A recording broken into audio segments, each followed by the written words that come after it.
some relationships break the rules.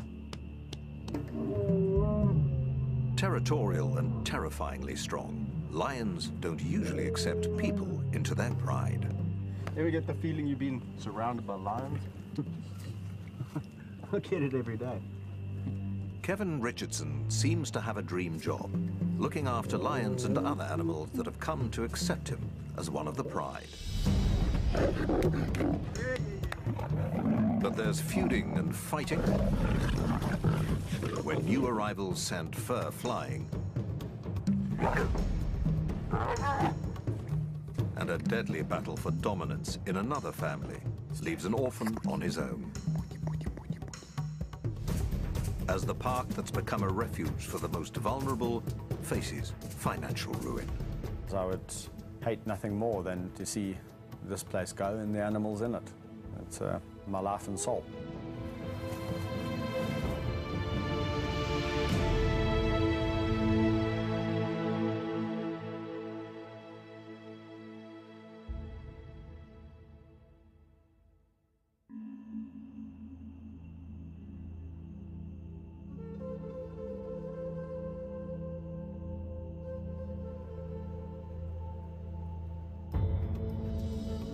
The private wildlife sanctuary, dubbed the Kingdom of the White Lion, covers almost 7 square kilometers.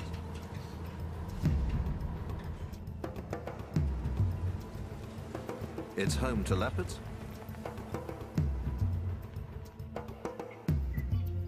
hyenas, and lions. One of the largest and most impressive prides in the park is dubbed the Big Kings.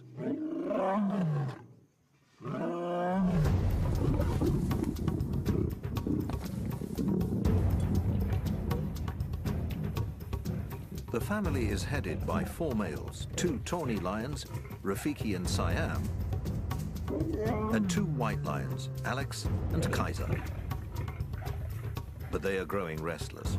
White lion Kaiser is challenging the other males for dominance. Kevin fears one of them might get hurt, so he's stepping in as peacemaker. Little big boy. A little big boy. As soon as he reached sexual maturity, everything changed. And he just became interested in one thing, and that was the woman. He's just taken it upon himself to be dominant over them all the time, and he gets extremely aggressive and unpredictable. And this results in extreme fighting between him and the other lions in this group. One lioness in particular is the object of Kaiser's affection. Already battling to pay the bills, Kevin can't afford any new cubs to house and feed. Females are given contraceptive implants. But males still retain their natural mating instincts. Unable to satisfy these natural urges can make them tense and frustrated.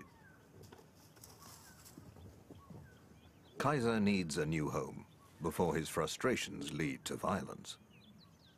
It's only a matter of time before we land up with someone or some lion being killed in this group, or exorbitant vet bills, because a lion's got half his face hanging off. And that's the reason why we're going to have to move him on.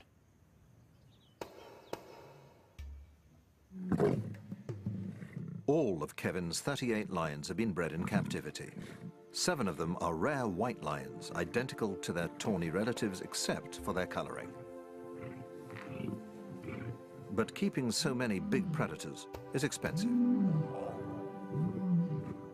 To run a park of this nature, you are looking in the region of around about $15,000 to $20,000 a month. And that's just maintenance, anti-poaching patrols, staff, keeping the electric fences clean. You got your little magic pliers. You know, feeding the lions, watering the lions, making sure they've got proper veterinary health care. They've been de-ticked, vehicles, petrol, fetching food. It's a big job. People don't realize what a mammoth job it is, taking on, looking after a lot of lions, you know, not just one lion, it's, you know, a lot of mouths to feed. Kevin helped to set up the park as a giant film set for a movie about a white lion. It was his job to look after all the animals on set.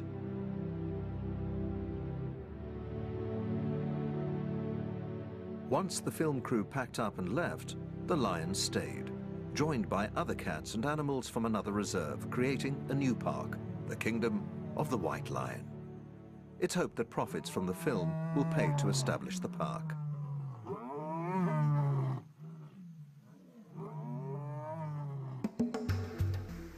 Managing the reserve is a full-time job that includes caring for animals from the time they're born.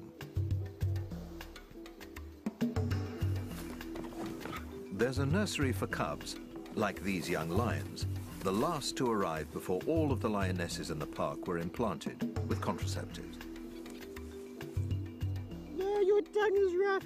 So this area over here is known as the nursery area, where all the orphaned or abandoned youngsters come. And in this particular case, we have two lions that are not related, Mfumo and Vayetsi, about 10 months of age. And these little hyenas were also abandoned. So they all land up here in the nursery area where they can get the care and the love and the attention that they need. The two lion cubs are growing up fast. They'll need more space and the chance to mix with adults to develop social skills needed to thrive in a pride. Incorporating the youngsters into a pride will be difficult. Newcomers are often rejected or attacked. Their easy life in the nursery is about to come to an abrupt end.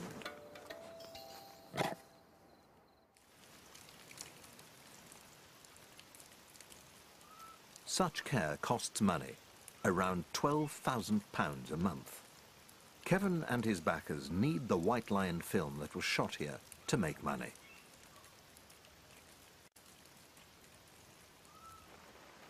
Profits are desperately needed to pay for running costs and the transformation of the reserve into a zoo for paying visitors.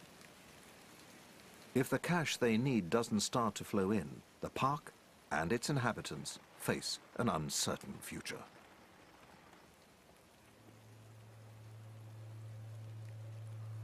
Bandit, you're heavy, my buddy. If the film, you know, for whatever reason now doesn't get out there, the consequences are that the park might have to shut down and we might be having to find homes for 37 lions, 20-odd hyena and the rest of the, you know, the animals that live here. Well, it would be all for naught, my life's work, if that happened. And yeah, I can't even begin to imagine that. So what do you think? Having started a family of their own, Kevin and his wife Mandy have gambled everything on the success of the White Lion project. They hope baby Tyler will one day inherit a thriving business built on conservation. Behind the scenes, obviously running a park of this magnitude, and it's a constant worry for us because if we don't find the income and keep things going, then what happens to the animals, which is obviously, Kevin, my #1 priority. On top of financial worries, managing big cats in confined spaces is a full-time job. In the wild, there's plenty of space to roam, but in an enclosure, family feuds can erupt into deadly fights. That ear's ringing. In one pride, 3 young lions are approaching the age when, in the wild, they would leave to form a pride of their own. They're starting to clash with their father. They'll have to be moved before one of them is seriously hurt. Kevin decides to relocate them to a new enclosure, together with 3 other young lions.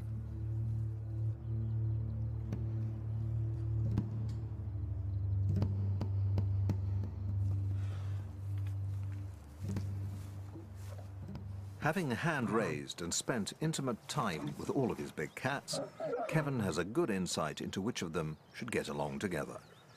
But in this case, there's an added complication. I'll tickle you to death. I'm gonna tickle you A hyena that thinks it's a lion.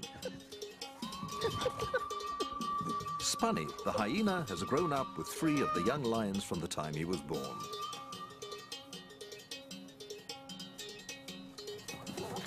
Lions and hyenas are usually considered to be arch rivals that will attack each other at any opportunity. But Spunny has developed feline behaviors that would make him an outsider among other hyenas. He'll stay in the pride where he's long been accepted as an honorary lion.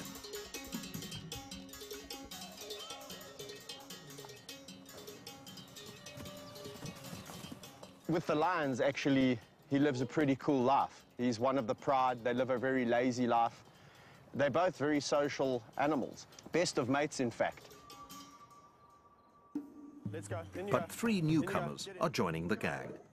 It remains to be seen how they'll interact with a pride member that looks suspiciously like a hyena. We're going to release them today, see how it goes today, especially with Spunnies, the hyena.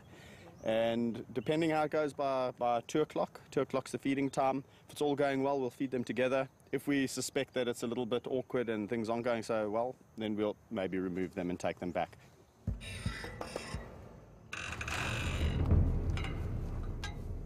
Experienced keeper Rodney Nombakana is the only other person allowed to handle animals in the reserve.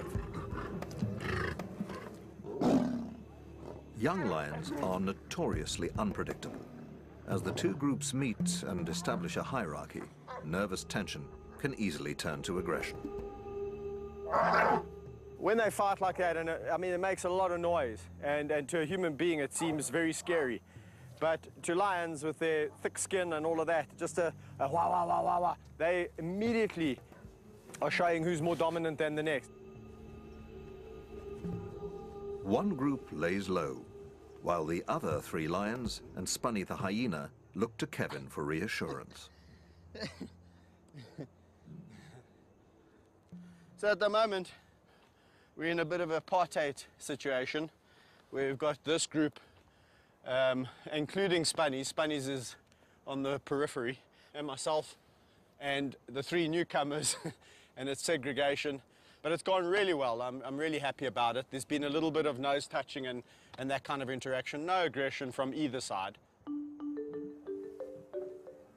The two groups soon integrate and start to make friends. That's fantastic. Even Spunny finds his place in the new pride. Hyena wins. But the real test is still to come. Feeding time will determine whether the new group can coexist peacefully, or whether a battle for a best morsel will descend into sectarian war.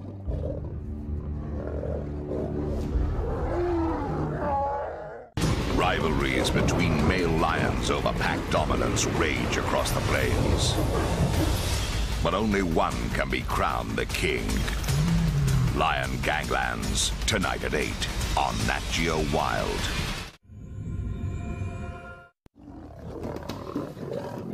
It's feeding time for a new pride nicknamed the Terrible Teens, and an ultimate test of whether the two groups that have only just moved in together can get along.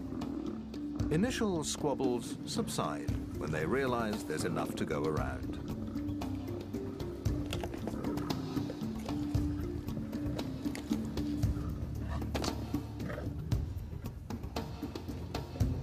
Bizarrely, the new pride includes Spunny the hyena, raised with lions since birth. He thinks he's one of them, and has been accepted as such. Lions, like people, have individual personalities that can clash when different groups are brought together.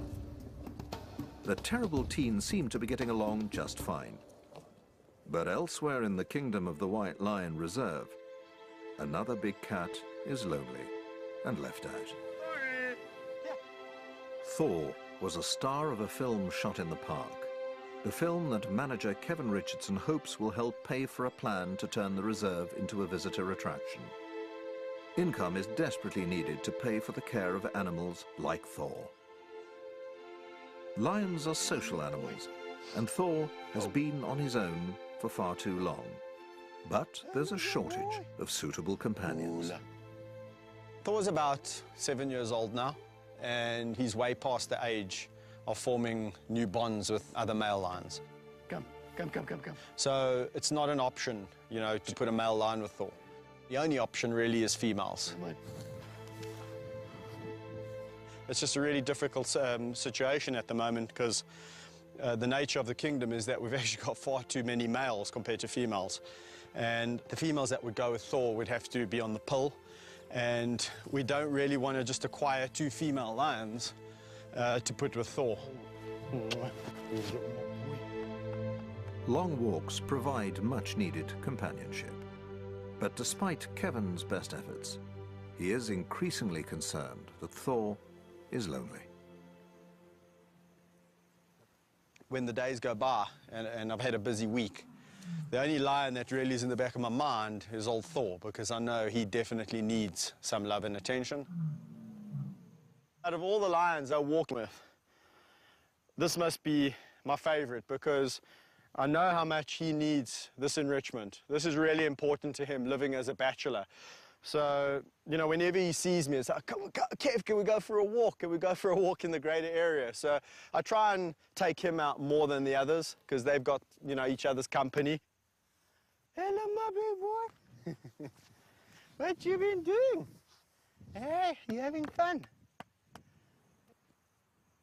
Despite their close friendship, Kevin realizes that the lonely bachelor needs the company of his own kind. They need to be robust females, strong enough to hold their own against the big male. Only 2 lionesses fit the bill.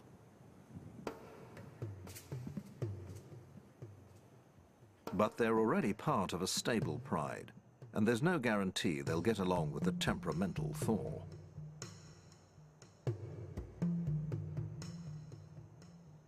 Before introducing them to the lonely bachelor, Kevin will ensure the females are fitted with contraceptive implants. He can't afford any more cubs to feed. There's a big crew of people and everyone's excited and they just want to get excited. He's counting on the coming feature film to bring in some much-needed income.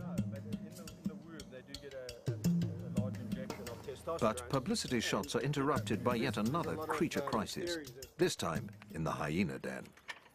Civil war has erupted in one of the groups.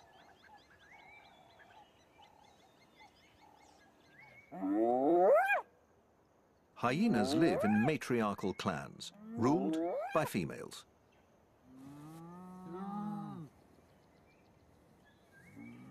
They communicate using a complex language of body movements and sounds to establish their social hierarchy.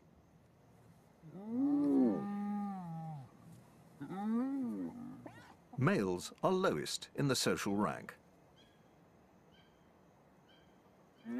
In the warring clan, a mother is fighting with a daughter that's challenging her position as a dominant female.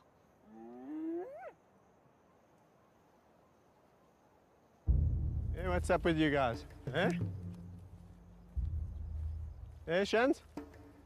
Kevin can tell that something's up in the hyena den. Hello, guys. What's the matter? You all acting nervous, eh? He's in for a big surprise. Woody? Hey, what's going on with you?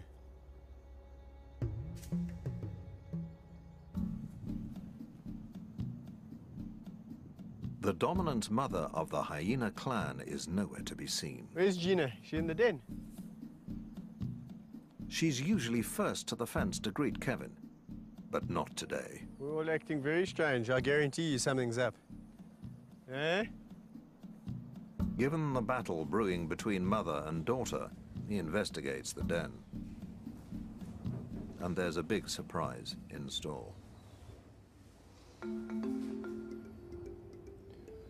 What? He's got some cubs. There's 3. She's got 3.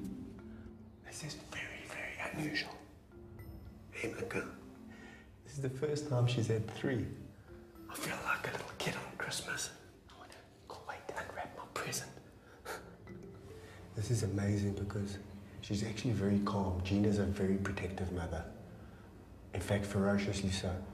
You can imagine she will protect these cubs at all costs. Newborn hyena cubs are vulnerable to a deadly threat within their own clan. Babies are often cannibalized by rival adults and even their own siblings. Kevin will need to keep a close eye on them.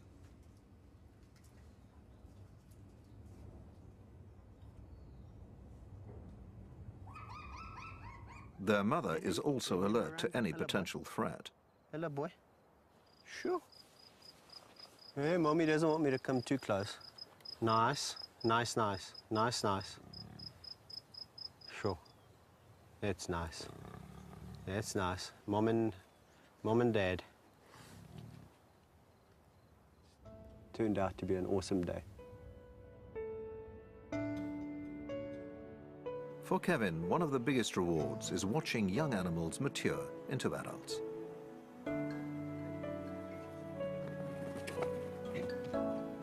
And those closest to his heart are two lionesses he rescued as cubs. Well, over here we have Meg and Amy, probably two lionesses that I'll never have a better relationship with. Our love affair started pretty much 8 years ago when Mom abandoned them. They probably weigh in at about 180 kilograms each.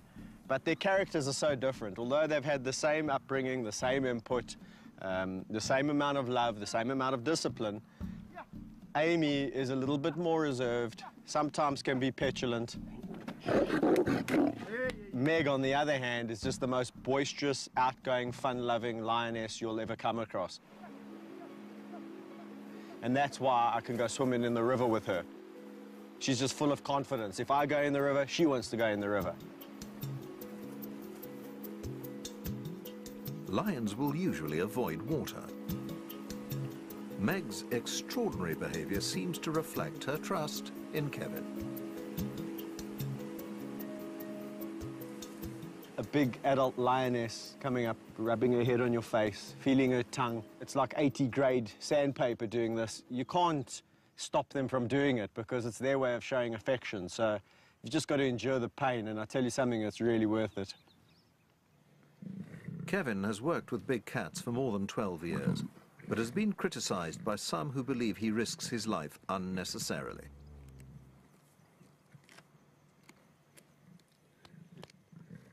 Yeah, I get criticized all the time for the way I interact with the lions. You know, a lot of people say, do you really need to interact with them that intensely? And, you know, it's the only way I really know. But Kevin believes his intimate approach to big cats, from the time they're cubs, is key to his success. He claims he can read their moods and personalities, what they like and dislike. He won't interact with any lions he doesn't know.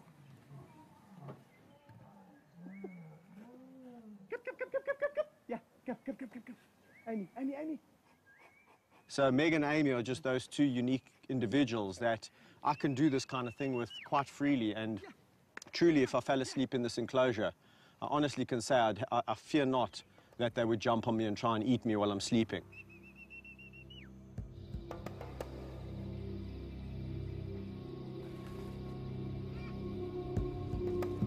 It's something he wouldn't dare to attempt with wild lions, assuming he could find any in the first place. Wild populations have declined by 80% in less than 30 years. It's estimated that there are only 25,000 left.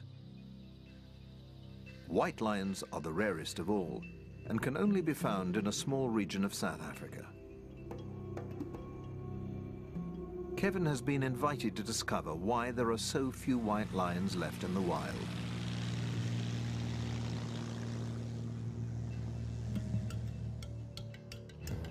He is flying to the Timbavati Nature Reserve, part of the Greater Kruger National Park, a vast wilderness area covering more than 23,000 square kilometers. Only 11 white lion births have been recorded in the last 5 years, and of those, only 3 are thought to have survived.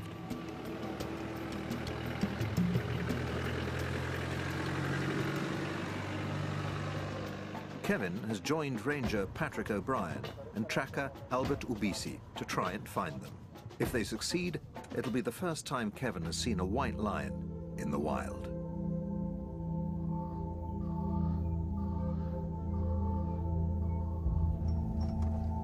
So, yeah, we're not far now.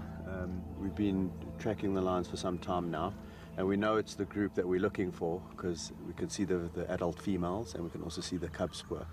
So just, I reckon, around the corner there, Albert's told us we should expect to find some lions, hopefully.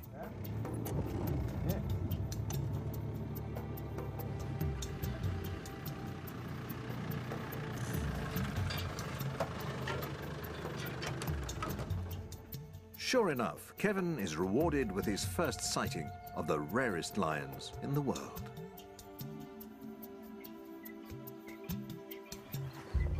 This is awesome, man. Very cool. White lions display a rare recessive gene that inhibits the production of color in their fur. But they are not albinos.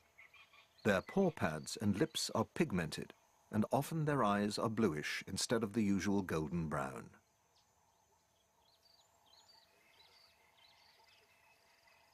This rare gene is also carried by normal tawny lions in the region. But all lions must fight to stay alive in the wild, and the odds of survival are slim. Only around 1 in 5 survive to the age of 2.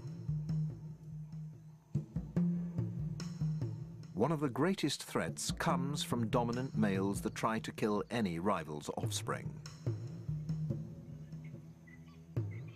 But I mean, that just goes to highlight how difficult it is for the white to survive. I mean, we know mortality in lions is high. That's correct, yeah. But I mean, the fact that these lions have made it to 14 months, that's yeah, a really, it's really done very well, good yeah. sign.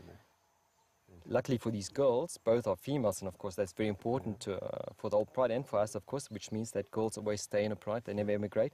Of course, lionesses are the core foundation of a pride, and with these 2 girls staying in the pride, it just means that, of course, it's going to be great in the future to see these 2 girls grow up and become adults. Isn't that going to be fantastic? Can you imagine, yeah, coming here in 2 or 3 years from now and seeing these massive adult white lions hunting? I'm going to be back, I'll tell you that much. I will be back. Very impressive. Captive white lions, like those in Kevin's protected reserve, obviously have far better chances of survival. He believes the best way of ensuring their survival in the wild is to conserve the dwindling tawny lion population that carries the white gene. As you know, at the Kingdom, several white lions that I work with, and I've always just been maintaining that we should be conserving the tawny gene in this area specifically. And, you know, when I was told that these cubs were born, I was like, you see, I mean, that just goes to prove that there's tawnies carrying the gene. You know, both mothers are tawny, and that clearly indicates that, you know, you don't have to be a white lioness to produce white cubs. And there's a very good chance, and maybe that white gene is a lot more prevalent than what we actually think it is. And even more reason to be protecting these tawnies in this area. Exactly, and this is what's so important about this area, is the fact, you know, this is the only place that they are naturally still found. Yeah. The trip has given Kevin time to reflect on the role he'd like his reserve to play in lion conservation. If he can transform the park into a public attraction, he hopes it will help inspire people to support conservation. But he needs money to do it, and that depends on the success of a feature film.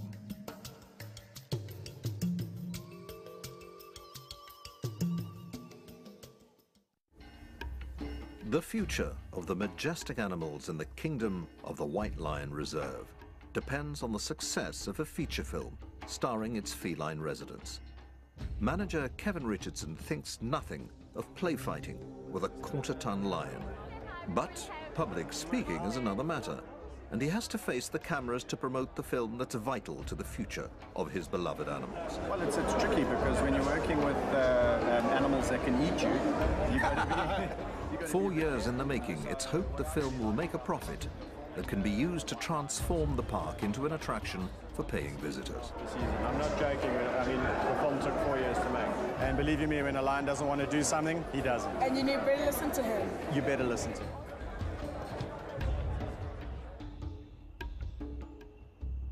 Over the following days, the movie receives its first reviews. City vibe, yeah, feline feast. 4 out of 5. The critics have been kind, but it remains to be seen whether the film is attracting enough cinema goers to turn a profit. It costs money to look after big cats like Kaiser, a white lion that's outgrowing his enclosure and ganging up on the fellow members of his pride. But there's just no room left in Kevin's reserve.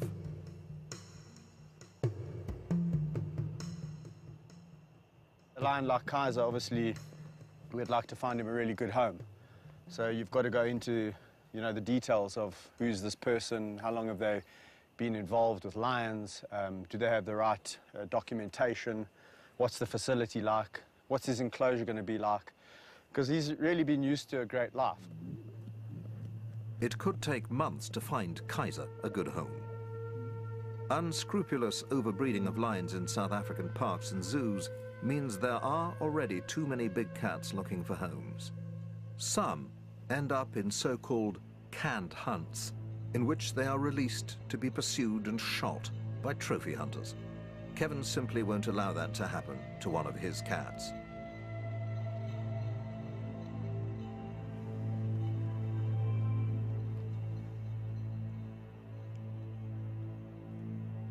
He can only hope that Kaiser calms down and stops causing trouble in his enclosure.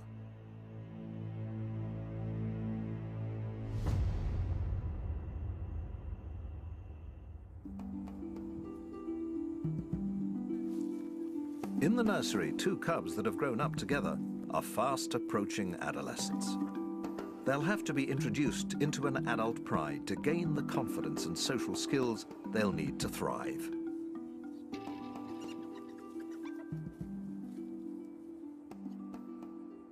I'm a firm believer in cradle to grave, and for every animal that you hand raise, you really are responsible for his destiny.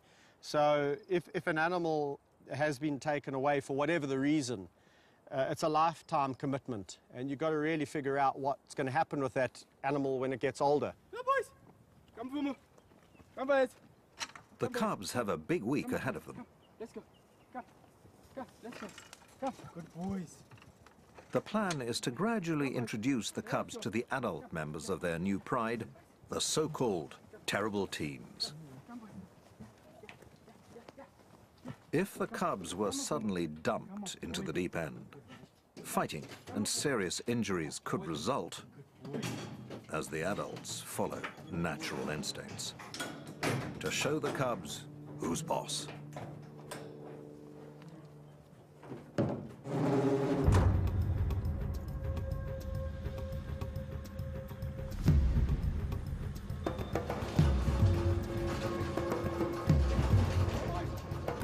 Concerned that the terrible teens may gang up on the cubs, Kevin decides to split the 6 adults into 2 groups of 3. The cubs will stay protected inside their cage in case there's any trouble.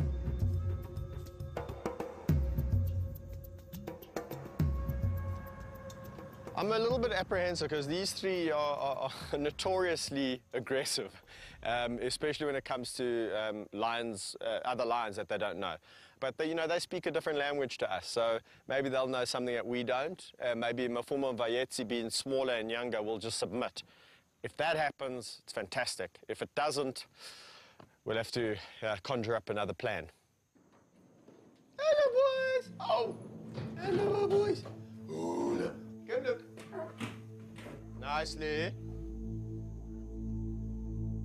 Who's that? Look, they've been so nice and friendly. Despite Kevin's initial anxiety, the mood seems relatively relaxed. This is much, much better than I expected. This is phenomenal.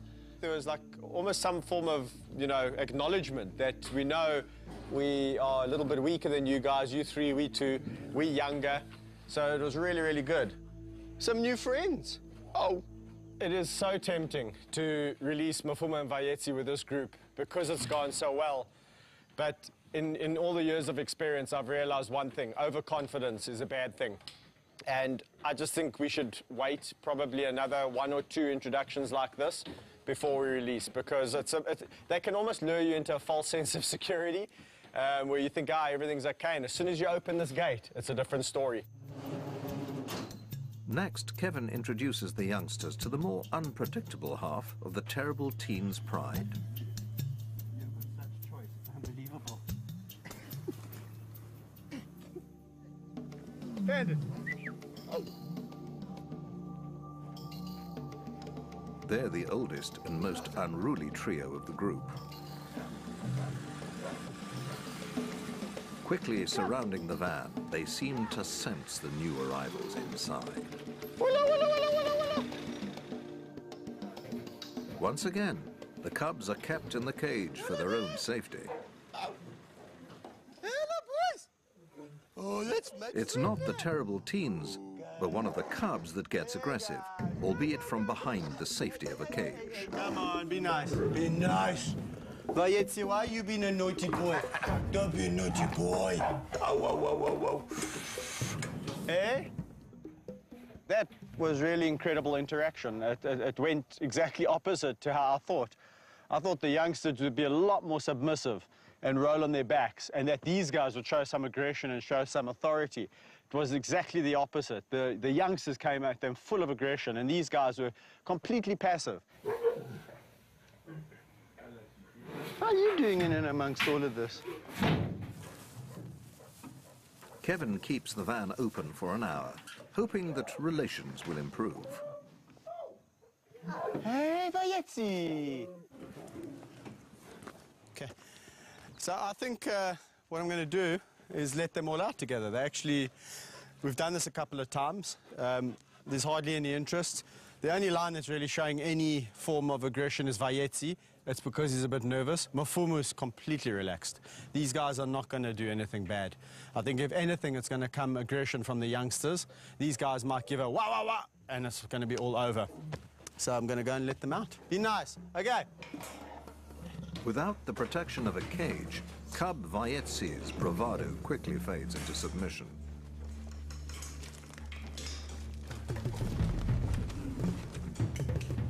The terrible teens immediately gang up on the youngster, and Kevin has no choice but to break up the fight with pepper spray. Stop, stop, stop, stop, stop, stop.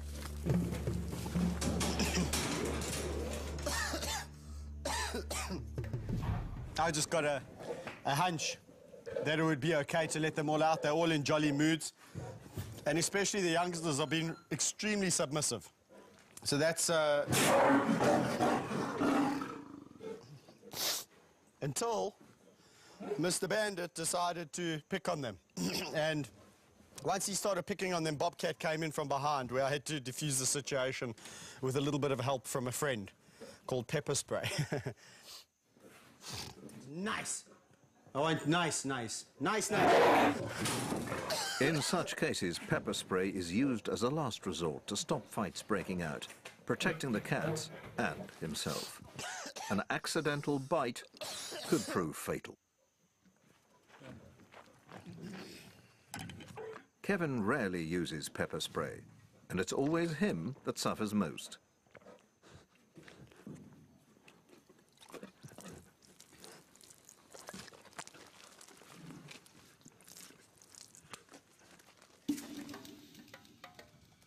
The terrible teens have lived up to their reputation. Introducing them to the cubs hasn't worked as well as he'd hoped.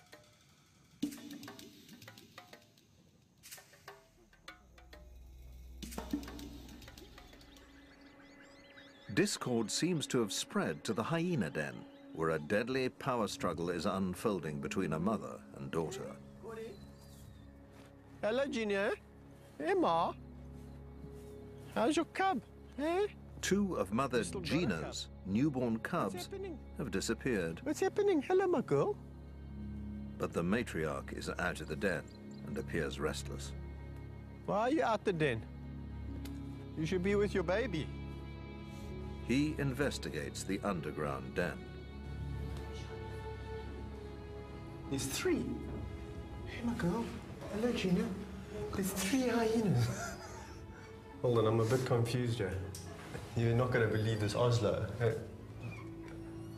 That must be her cubs. I didn't even know she was pregnant. Hey, hello, my girl. Hello, Gina. Hello. The matriarch's remaining cub is still alive, but her daughter Oslo has also taken up residence in the den and given birth to 2 more new cubs. Kevin believes the daughter may have killed and eaten her mother's cubs in a battle for dominance. Yet the two seem to be coexisting peacefully enough. Kevin hopes it's the end of bloodshed in the clan. But the civil war is about to escalate. What's going on in here, guys? Eh? A mother and daughter are killing each other's cubs in a savage battle to dominate the hyena clan. My goodness, what's going on here? Eh? A total of 4 cubs have disappeared. Matriarch Gina is avoiding the den. It's a bad sign. She seems a little bit calm and friendly, and that's a bit worrying, because if she had a cub, she would be a lot more cautious and protective. The hyenas are behaving strangely. The daughter and another male are raising their tails, a clear sign of aggression. These guys are showing signs of a little bit too much aggression, and I think we should start hopping out of here, right? Kevin investigates the den that just days ago was alive with newborn cubs. Let's just see if I can entice him down here. This is crazy.